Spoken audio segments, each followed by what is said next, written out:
భవిష్యత్తులో కూడా ఇటువంటి రిజల్ట్స్ మళ్ళీ పునరావృతం అవుతాయో లేదనేటటువంటి రీతిలో ఈరోజు ప్రజలు ఇచ్చిన తీర్పుది. ఈ ప్రజా తీర్పు దేనికి నిదర్శనం అనంటే, అరాచకాలు సాగిస్తాము, ప్రజాస్వామ్యాన్ని అడ్డం పెట్టుకొని ప్రజాస్వామ్యాన్ని అపహాస్యం చేసి ప్రజాస్వామ్యాన్ని తొంగలోకి తొక్కి ప్రజాస్వామ్యాన్ని నేను నీరుగార్చి ప్రజాస్వామ్యాన్ని నేను పూర్తిగా మంట గలుపుతానంటే ప్రజల తిరుగుబాటు ఎలా ఉంటుందో ఈరోజు జగన్మోహన్ రెడ్డికి చూపించినటువంటి ఆంధ్ర రాష్ట్ర ప్రజానీకానికి అందరికీ నా ఎందుకనంటే ప్రజాస్వామ్యం అంటేనే స్వేచ్ఛ. ఈరోజు ఆంధ్రప్రదేశ్ రాష్ట్రంలో జగన్మోహన్ రెడ్డికి ఆనాడు 151 సీట్లు ప్రజలు ఇచ్చారంటే ఒక్క ఛాన్స్ అని అడిగితే ఇచ్చారు.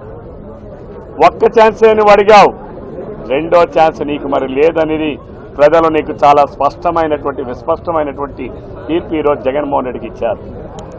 జగన్మోహన్ రెడ్డి పరిపాలన విధ్వంసంతో ప్రారంభించావు, ప్రజలు విధ్వంసానికి తావు లేదని ఈరోజు తన తీర్పు ద్వారా నిరూపించారు. ప్రజలు ఈరోజు ఎవరిని మాట్లాడనివ్వకుండా అన్ని రాజ్యాంగపరమైన వ్యవస్థలను నిర్వీర్యం చేసి స్వతంత్రంగా పనిచేసే రాష్ట్ర ఎన్నికల కమిషన్ని నిర్వీర్యం చేసి అధికార వ్యవస్థల్ని అధికార యంత్రాంగాల్ని నిర్వీర్యం చేసి ప్రతి ఒక్కరిని కూడా తప్పుల్లో దించి ఈరోజు నువ్వు లాభపడాలి, లబ్ధి పొందాలనేటటువంటి దుర్బుద్ధి ఇది ప్రజలు సహించరని మరొకసారి రుజువు చేశారు ఈనాడు ఈ ప్రజాస్వామ్యంలో తీర్పు.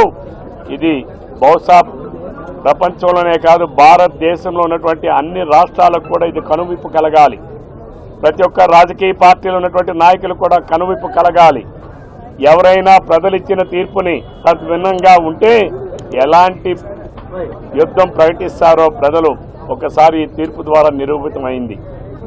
ఆనాడు నువ్వు ఈ రాష్ట్రాన్ని జగన్మోహన్ రెడ్డి ఈ రాష్ట్రాన్ని విధ్వంసం చేస్తే జగన్మోహన్ రెడ్డి స్థాపించినటువంటి వైఎస్ఆర్సీపీ పార్టీని ఈరోజు ప్రజలనేటటువంటి ఓటు అనేటటువంటి ఆయుధంతో ఈరోజు నీ పార్టీని విధ్వంసం చేశారు.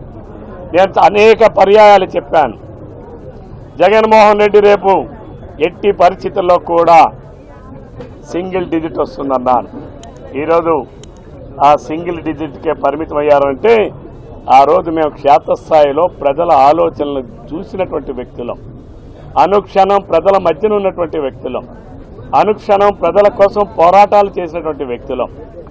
ఆ రోజు జగన్మోహన్ రెడ్డి ఆంధ్రప్రదేశ్లో ముఖ్యమంత్రి అయిన తర్వాత అరాచకం మొట్టమొదటిగా నా దగ్గర నుంచే ప్రారంభించాడు. ఈ ఆంధ్రప్రదేశ్ రాష్ట్రంలో మొట్టమొదటి కేసు నమోదైనటువంటిది నా నుంచే ప్రారంభించాడు జగన్మోహన్ రెడ్డి. ఈరోజు నీ పతనం ఆ రోజు నుంచే ప్రారంభమైంది. ఈరోజు నువ్వు ఈ రాష్ట్రం నుంచే తరిమి కొట్టారు నేను ప్రజలనంటే ఒక్కసారి అర్థం చేసుకోవాలి. ఆ రోజు మేము చేసిన పోరాటం ప్రజల కోసం. ప్రజాప్రతినిధి అంటే అర్థం ప్రజల గొంతుకు ఎక్కడైతే వినబడదో, ప్రజల గొంతుకుని ఎక్కడైతే ఏ అధికార యంత్రాంగం అయితే వినిపించుకోదో, ఎక్కడైతే ప్రజలకు నష్టం చేస్తుందో అక్కడ ఒక ప్రజాప్రతినిధిగా మా విద్యుత్ ధర్మం ప్రజల తరపున మేము పోరాడాలి. ప్రజల గొంతుకు మా గొంతుకుని చేసి వినిపించాలి. మా గొంతుకులన్నీ నొక్కావు, ప్రజల గొంతులు నొక్కావు, అందరి గొంతులు నొక్కావు. ఈరోజు ప్రజలు నీ గొంతులు నొక్కారు. ఇది జగన్మోహన్ రెడ్డి గ్రహించాలి. నిన్న మాట్లాడుతూ ఉన్నాడు 56 లక్షల మంది అవతాతలు ఏమయ్యారని. ఏమయ్యా జగన్మోహన్ రెడ్డి, నువ్వు ఒక్కడవే ఇచ్చావా పెన్షను? ఎన్నికల ముందు ఏం చెప్పావు? 3000 రూపాయలు పెన్షన్ ఇస్తానన్నావు, ఇచ్చావా? ఎన్నికల ముందు ఏం చెప్పావు? 2019 ఎన్నికల ముందు అధికారంలోకి వస్తే 3000 పెన్షన్ అన్నావు, అధికారంలోకి వచ్చాక 250 పెన్షన్ అన్నావు. నువ్వేమైనా ముష్టేస్తావా ప్రజలకి?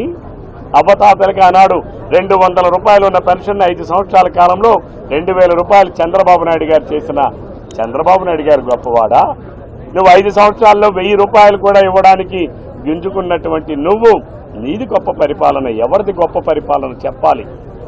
ఈరోజు నేను అందరికీ అడుగుతున్నా, వైఎస్ఆర్సీపీలో ఉన్నటువంటి ప్రతి ఒక్కరికి అడుగుతున్నా, ఎవరిది గొప్ప పరిపాలన? నువ్వు ఏమన్నావు? నేను అక్క చెల్లెమ్మలకి ఇచ్చా, 1,05,00,000 మంది అక్క చెల్లెమ్మలకి ఇచ్చా. ఏమిచ్చావు నువ్వు? ఆసరా అన్నావు, టోకరా చేశావు. ఆ రోజు చంద్రబాబు నాయుడు గారు 20,000 కోట్ల రూపాయలు ఆనాడు రాష్ట్రంలో ఉన్నటువంటి డోక్రా మహిళలు 1 కోటి మంది మహిళలకి ఆనాడు ఇవ్వలేదా? నువ్వు ఒక్కడవే కొత్తగా ఏమైనా చేశావా? కొత్త పథకాలు ఏమైనా ఇచ్చావా? నువ్వు అమ్మఒడి నేను 52 లక్షల మంది విద్యార్థులకు ఇచ్చానన్నావు. ఈ రాష్ట్రంలో 84 లక్షల మంది విద్యార్థులు చదువుకుంటా ఉంటే 52 లక్షల మందికి ఇచ్చి నేను విద్యార్థులకు అందరికీ అన్నీ చేశానని మాట్లాడుతున్నావు.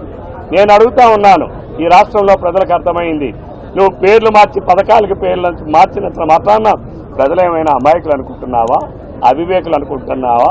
ముఖ్యమంత్రి పదవి నీకు కొత్త కావచ్చు, పరిపాలన అనేది ఈ రాష్ట్ర ప్రజలకి కొత్త కాదు. అందుకనే నువ్వు చెప్పిన కలబొల్లి మాటలన్నిటికీ కూడా ప్రజలు విరక్తి చెందారు. ఆ రోజే ఎన్నికల ముందే అనేకంగా ప్రజలు చాలా స్పష్టంగా నువ్వు బలవంతం చేసి ఎవరేదైనా పాపం వాళ్ళ బాధలు చెప్పుకోవాలంటే నువ్వు వాళ్ళందరినీ భయపెట్టారు. వాలంటరీ వ్యవస్థను ఏర్పాటు చేశావు. దేనికోసం ఏర్పాటు చేశావు? ప్రజల్ని భయపెట్టడానికి ఏర్పాటు చేశావు.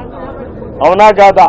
ఈరోజు ప్రజలందరూ ఆ వాలంటరీ వ్యవస్థనే నీ పాడె మోస్తానని నేను మొట్టమొదట 6 నెలల కాలంలోనే ఇదే శ్రీకాకుళం ఈ ప్రెస్ ముందే ఆ రోజే చెప్పా, ఏ వాలంటరీ వ్యవస్థ కోసం అయితే నువ్వు ఏర్పాటు చేశావో ఆ వాలంటరీ వ్యవస్థ నీ పాడి కడతాదని కూడా నేను ఆ రోజే చెప్పా.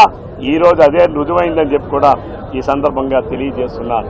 నువ్వు ఈ రాష్ట్రంలో ఉన్నటువంటి అన్ని వ్యవస్థలను అస్తవ్యస్తం చేసి రాష్ట్రాన్ని సర్వనాశనం చేసి ఈరోజు 13.5 లక్షల కోట్ల రూపాయల అప్పులు చేశావు. 10 లక్షల కోట్ల రూపాయలు ఆదాయం వస్తే 23.5 లక్షల కోట్ల రూపాయల నిధుల్ని ఈ రాష్ట్రంలో నువ్వు ప్రజలకు ఇచ్చిందంత ఏమన్నాడు? చంద్రబాబు నాయుడు గారు రైతులకు రుణమాఫీ చేయలేదా? ఆ రోజు 25,000 కోట్ల రూపాయలు రుణమాఫీ చేశామే. రైతు బంధు పథకాన్ని పెట్టి ఇచ్చామే. రైతులందరికీ మెకనైజేషన్లో అనేక సబ్సిడీలు ఇచ్చామే. డ్రిప్ ఇరిగేషన్ 100% ఇచ్చామే. స్ప్రింక్లర్ ఇరిగేషన్ ఇచ్చామే. సోలార్ పంపు సెట్లని 10%, 90% సబ్సిడీతో ఇచ్చామే. అలాగే రైతులందరికీ కూడా మోటార్లని ఐఎస్ఐ స్టాండర్డ్ మోటార్ని ఉచితంగా పెట్టామే. నువ్వేమిచ్చావు? రైతుకి 7,500 రూపాయలు ఇచ్చి నేను గొప్పగా ఇచ్చానని చెప్పి నువ్వు మాట్లాడుతూ ఉన్నావు. ఎన్నికల ముందు ఏమన్నావు? 5 లక్షల మంది కౌలు రైతులు ఉన్నారన్నావు. 30,000 మంది కౌలు రైతులకు నువ్వు 7,500 రూపాయలు ఇచ్చావు. అంటే నీ మాయ మాటలు ఇంకా నమ్మడానికి ప్రజలు సిద్ధంగా లేరు. జగన్మోహన్ రెడ్డి, ఇది నేను ప్రజలు ఇచ్చినటువంటి తీర్పు అందరికీ ఇదొక గుణపాఠం. ప్రజాస్వామ్యం తప్ప నియంతృత్వం చెల్లదనేది ఈ తీర్పుకు నిదర్శనం. ఎవరైనా సరే గ్రామ స్థాయి నుంచి రాష్ట్ర స్థాయి వరకు దేశ స్థాయి వరకు కూడా ఎవరైనా నియంతృత్వ పోకడలతో ఎవరైనా పరిపాలన చేస్తే ప్రవర్తిస్తే ఇదే గుణపాఠం ప్రతి ఒక్కరికి కూడా అవుతుందని ప్రజలు ఈరోజు తీవ్ర హెచ్చరిక చేశారని కూడా ఈ సందర్భంగా తెలియజేస్తున్నాను. శ్రీకాకుళం జిల్లా ప్రజానీకం 5 సంవత్సరాల పాటు నేను తెలుగుదేశం పార్టీ జిల్లా అధ్యక్షుడిగా పనిచేశాను. తెలుగుదేశం పార్టీ శ్రేణులన్నింటినీ కూడా ఏకతాటి మీదకి తీసుకొచ్చాం. అనేక పోరాటాలు చేశాం. నియోజకవర్గాల వారీగా పోరాటాలు చేశాం. జిల్లా కేంద్రంగా పోరాటం చేశాం. ప్రజల కోసం అహర్నిశలు కూడా రాత్రి పగలు ఈ అరాచక ప్రభుత్వాన్ని ఎండగట్టాం. ఈరోజు ఈ శ్రీకాకుళం జిల్లాలో ఉన్నటువంటి అన్ని నియోజకవర్గాల్లో ఉన్నటువంటి తెలుగుదేశం పార్టీ నాయకులకు కార్యకర్తలకు మీరు చూపించినటువంటి త్యాగం, మీరు చూపించినటువంటి శ్రమ, మీరు చూపించినటువంటి కార్యదీక్షత నేను మీ అందరికీ కూడా శిరస్సు వంచి నేను పాదాభివందనం చేస్తా ఉన్నాను. ప్రతి ఒక్కరు కూడా చేస్తున్నాను.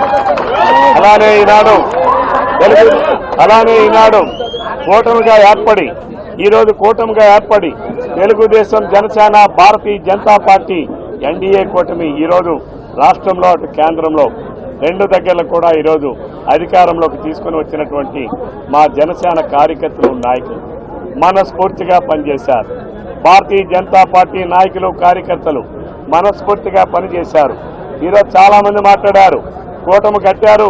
ఏమయ్యా జగన్మోహన్ రెడ్డి, బదలాయింపు జరిగిందా జరగలేదా? ఈరోజు చెప్పాలి, మీడియా చెప్పాలి, బదలాయింపు జరిగిందా జరగలేదా? అంటే ప్రజలు కసితో ఉన్నప్పుడు, ప్రజలు ఆకాంక్షలు నెరవేర్చుకోవాలనే లక్ష్యం ఏర్పరచుకున్నప్పుడు ఓట్లు బదలాయిపోయే కాదు, ఏ బదలాయిపోయినా జరపడానికి ప్రజలు ఎప్పుడూ సిద్ధంగా ఉన్నారని చెప్పి మీ అందరికీ తెలియజేస్తా ఉన్నాను. ఈరోజు ఈ జిల్లాలో జనసేన నాయకులకు, కార్యకర్తలకు, అలాగే భారతీయ జనతా పార్టీ నాయకులకు, కార్యకర్తలకు అందరికీ కూడా నా హృదయపూర్వకమైనటువంటి చేతులెత్తి నా అందరికీ హృదయపూర్వక నమస్కారాలు తెలియజేస్తా ఉన్నాను. అలానే ఈరోజు ఈ జిల్లాలో ప్రజానీకం ఆనాడు ఎన్టీ రామారావు గారు సృష్టించిన సునామీ మళ్ళా ఈనాడు 2024లో తిరగరాశారు. ఈ జిల్లా ప్రధానికానికి ఎప్పుడూ కూడా ఈ తీర్పుని మేము మరవలేము. రేపు మీరు ఇచ్చినటువంటి ఆశీర్వాదం, ప్రజలు ఇచ్చినటువంటి సహకారం, ప్రజలు ఇచ్చినటువంటి ఈ లక్ష్యం ఏదైతే ఉందో ఈ జిల్లా అభివృద్ధిని కాంక్షించి మేమందరం చేస్తామని మా మీద గురుతరమైన బాధ్యతలు పెట్టినటువంటి జిల్లా ప్రధానికానికి అందరికీ కూడా, ప్రతి ఒక్కరికి కూడా నేను విజ్ఞప్తి చేస్తున్నాను. ఇక్కడున్న ప్రతిపక్ష హోదా రానటువంటి వైఎస్ఆర్సీపీ పార్టీ ఇకనైనా మీరు మీ అరాచకాలు ఆపండి, ఇకనైనా మీ దాష్టికాలు ఆపండి, ఇకనైనా మీ భూభోగాతాలు ఆపండి, ఇకనైనా మీ భూ దౌర్జన్యాలు ఆపండి. మీరు తెలుగుదేశం పార్టీ అభివృద్ధి అంటే గతంలో చేసి నిరూపించాం, మరలా చేసి చూపిస్తాం. మీరు కూడా అన్ని ప్రతిపక్ష పార్టీలు కూడా విజ్ఞప్తి చేస్తున్నా, అలాగే కామ్రేడ్స్ కూడా విజ్ఞప్తి చేస్తున్నా, ఈ జిల్లా అభివృద్ధి కోసం, ప్రతి ఒక్కరి సంక్షేమం కోసం అన్ని రాజకీయ పార్టీలు కూడా సహకరించాలని ప్రతి ఒక్కరికి విజ్ఞప్తి చేస్తున్నాను. అలాగే ఈరోజు నేను జిల్లా అధ్యక్షుడిగా 5 సంవత్సరాలు జిల్లా అధ్యక్షుడిగా నేను 5 సంవత్సరాలు ఆనాడు చంద్రబాబు నాయుడు గారు ప్రతిపక్షంలో ఉన్నప్పుడు నాకు ఇచ్చినటువంటి గురుతర బాధ్యతని నేను నిర్వర్తించేలా నాకు అనుక్షణం సహకరించినటువంటి మా తెలుగుదేశం పార్టీ నాయకులకు, కార్యకర్తలకు, ప్రధానంగా మా నియోజకవర్గం నాయకులకు, కార్యకర్తలకు నేను జిల్లాలో ఉన్నటువంటి అన్ని నియోజకవర్గాల్లో కార్యక్రమాలు రూపొందించినా ఎప్పుడూ కూడా నా నియోజకవర్గం ఉన్నటువంటి మా నాయకులు, కార్యకర్తలు, అభిమానులు పార్టీని ఇంకా పటిష్టంగా చేసి బహుశా ఆమదాల వలస నియోజకవర్గ చరిత్రలో ఎన్నడూ రానటువంటి, లేనటువంటి, కని విని ఎరగనటువంటి మెజారిటీనిచ్చిన మా నియోజకవర్గ ప్రజలందరికీ కూడా నేను శిరస్సు వంచి పాదాభివందనం చేస్తా ఉన్నాను. ఈ తీర్పును ఎప్పటికీ మర్చిపోలేను. ప్రజలు నా మీద ఉంచినటువంటి నమ్మకాన్ని ఇంకా 100 రెట్లు పెంచుకునే విధంగా నీతిగా పనిచేస్తా, నిజాయితీగా పనిచేస్తా, అహర్నిశలో పనిచేస్తా. అర్ధరాత్రి నా తలుపు తట్టినా తప్పనిసరిగా ఈ జిల్లా కోసం, నా నియోజకవర్గం కోసం ఎప్పుడూ అందుబాటులో ఉంటానని చెప్పి ప్రతి ఒక్కరికి తెలియజేస్తాం. చట్టం దాని పని అది చేస్తా ఉంది. తప్పనిసరిగా చట్టం ఎవరైతే అరాచకాలు చేసినా, ఎవరైతే దౌర్జన్యాలు చేసినా, నేను ఎన్నికల ముందే చెప్పాను, పోలీస్ స్టేషన్లో కౌంటర్ పెడతాం. ఎవరైతే వచ్చి ప్రజలు కానీ వాటి ఫిర్యాదులను ఇస్తే వాటన్నిటినీ కూడా చట్ట ప్రకారంగా పరిశీలించే కార్యక్రమాన్ని చేస్తాం. ఇందులో ఎవరికి ఎటువంటి సందేహం లేదు. సీతారాం దొంగ సర్టిఫికేట్ కథ కూడా తేలుస్తాం, ఎవరిని విడిచిపెట్టాం. అలాగని మాకు లక్ష్యం ఎవరైతే తప్పుడు పనులు చేశారో, ఎవరైతే దోపిడీలు చేశారో, ఎవరైతే ప్రజల్ని మోసం చేశారో, ఎవరైతే ప్రజల్ని నైవంచనకు గురి చేశారో వాళ్ళ కోసమే తప్ప ఈ దారి తప్పిన పరిపాలనని మళ్ళీ గాడిలోకి తీసుకుని వస్తామని చెప్పి తెలియజేస్తాం. చంద్రబాబు నాయుడు గారిని అడగాల ప్రశ్న. షుగర్ ఫ్యాక్టరీ నేను చాలాసార్లు చెప్పినా, ముగిసిపోయిన అధ్యాయం. షుగర్ ఫ్యాక్టరీ ప్రజలకు అక్కర్లేదు. మా రైతులకు ఇక్కడ మా ఉపాధి పెంచేటటువంటి పరిశ్రమలు తీసుకురావడానికి ప్రయత్నం చేస్తాం. తప్పనిసరిగా జగన్మోహన్ రెడ్డి ఏదైతే గాడి తప్పిన ఈ పరిపాలన గాడిలో పెడతాం,